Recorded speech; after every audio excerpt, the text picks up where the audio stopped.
Good morning, teacher. Good morning, classmate. This is my superior speaking final exam.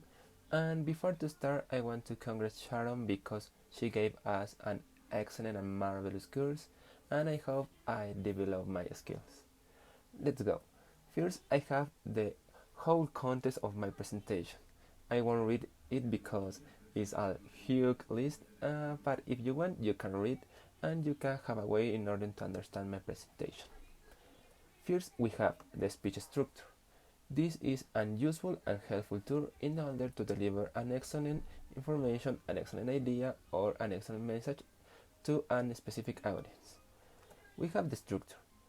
First, we have the introduction, that is called the grabber. For the introduction, we can have the question, a quote, an alarming fact, a humor story, or a story that have the same topic or the same idea of the main topic of the speech. Next, we have the body, that is called the keeper. For the body, we need to know that we have to develop our idea, have to develop our principal idea in order to give a lot of information to the audience. Generally, we need to have three relevant detail points in order to have a successful speech. Next, we have the close, that is called the grabber, that we need to have a powerful paragraph in order to engage the audience and try to change the manner of thinking of the audience. Next, we have the 7 secrets of highly. For this, we have the number 1, that is called words have 7% of impact. We need to know that a speaker have to develop her vocabulary, her pronouns, her speaking in order to give information, in order to have an impact in the audience. Next, we have the number 2, that is called voice tone have 38% of impact in a speech. Okay, we need to know that if we speak fastly, the audience won't understand you, and if you speak slowly, the audience will get bored. You don't have to do this. For the number 3, we have body language have 55% of impact. This is the main idea of a speech. You have to know how to use the hands, how to use your arms, how to walk in order to deliver an excellent speech. Next, we have number 4, that is compelling message. We need to resume our main idea in order to don't get bored our audience. Why? Because if you have a lot of information, audience maybe get bored or audience maybe don't understand you. You need to focus only on the principal ideas and the details that will support the principal idea. Next, we have the number 5, that is communication effectiveness continue. We need to know that a speech is a conversation. A speech, it's not a huge activity. It's a normal activity. We always have a speech. We always have to give a presentation, and it is normal. We need to focus only in a speech is simply a conversation.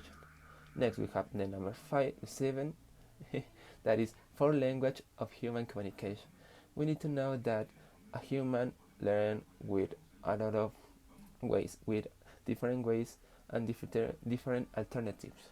For example, we have the kinesthetic, the listening, and more.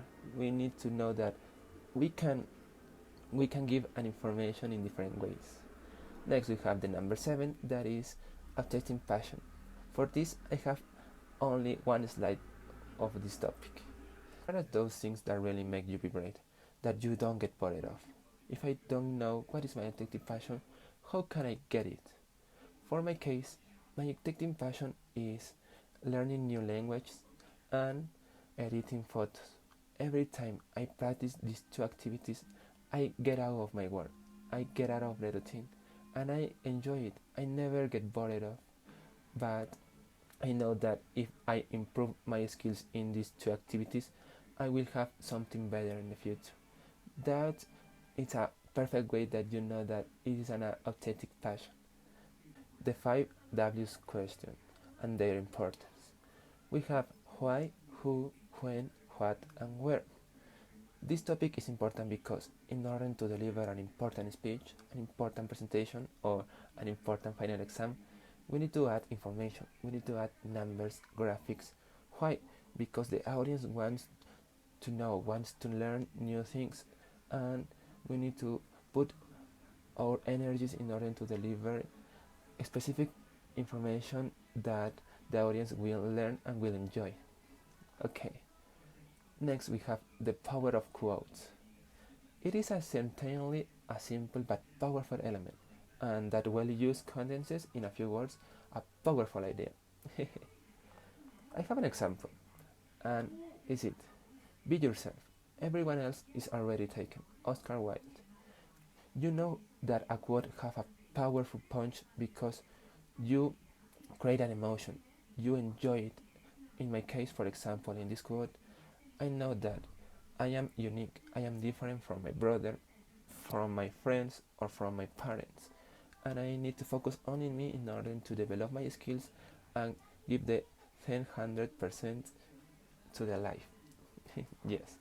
Next we have the rules of id ending verbs. We have three parts. The first part is sounds like T. Is when verbs end in a voiceless sounds, for example, P, F, K, S, and the others.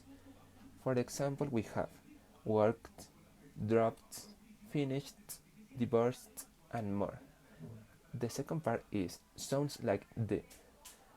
Is when verbs end in a voice sound, for example, B, B, G, Z, and more. For words we have moved, returned, stayed, married. Okay, we need to focus only in how we close our mouth, how we use our tongue for these two parts. And for the last, the extra syllable is when a verb end in T or D. And for example, we have started, graduated, visited, and more. We only have to know that we need to add an extra syllable. Next, we have how not to get nervous in front of people. First, our first advice is speak one-on-one. We need to know that if we have a conversation, we have a better conversation only with one person. That means that doesn't matter the whole audience.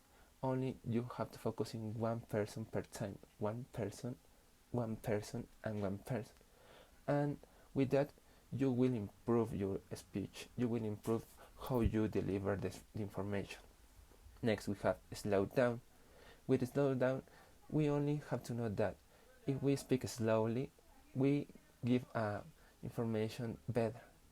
We spend a lot of time, but we deliver important information. Next, we have structure. The structure is important. Why? Because you can have a way in order to deliver the whole speech, the whole important information, and you don't get lost in the road. Next, we have act as if. For example, if you have an interview, you have to think that you already had the job, you already win the competition. You know what I mean? And next we have learn. For example, if I will have a speech of aquatic animals, I have to read about it. I have to learn about it in order to deliver better information, in order to know what I talk about.